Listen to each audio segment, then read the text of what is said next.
That is the reason why you must keep your calling open-ended, because there are things God will not show you now. Your faithfulness is what will qualify you to be open to other mandates.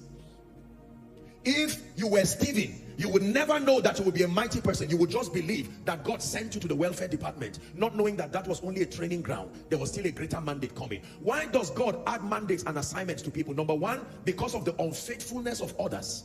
Matthew chapter 25, there was the parable of the talent. One was given 5, one was given 2, one was given 1. The guy who was given 1 brought a great loss to the owner of the talents, and he said, "Depart from me, you are a wicked and unprofitable servant." And he collected his talent and gave the guy that had first. He never told him when he gave him 5 that you will have 11. The guy was faithful over 10 plus 1 added.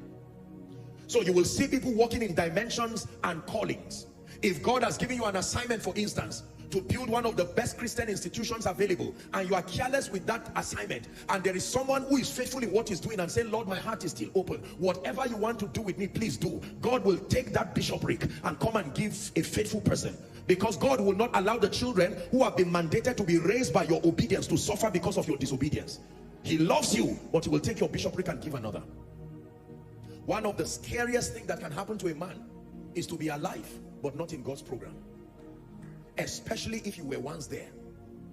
It's a different thing that you were not serious initially, but that you were once in God's program, and then because of complacency. Can I tell you, God loves you, but in his program no man is indispensable, because to every mandate, listen please, to every mandate there are destinies connected to it. That means obedience is of essence. Every time you obey God, there are people and nations and individuals that benefit from it. And every time you reject your mandate and allow indefinitely delay God's program, he loves you, but he loves those who should be saved by your obedience. He will transfer that 1 talent to someone else.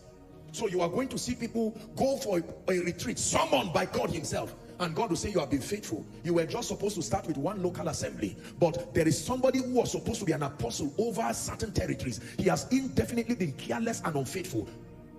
Playing with the intelligence of heaven, and right now from his ministry, 5 prophets, 5 apostles, 5 businessmen should have arisen. This is 10 years, he's still playing. I love him and I hope he repents, but for now, those prophets and apostles, they are still crying in the spirit, because there is a mandate upon them. Can you take this task? And you will see a man, an ordinary pastor, suddenly you will see the certain expressions of graces upon him. You will see men begin certain assignments that you are, but we were with you 20 years ago, you never told us this was part of the program. And the man will say, "I went to God, and God said, start crusades now in this city. For the next 3 years, keep visiting this city to do crusades." Some evangelist was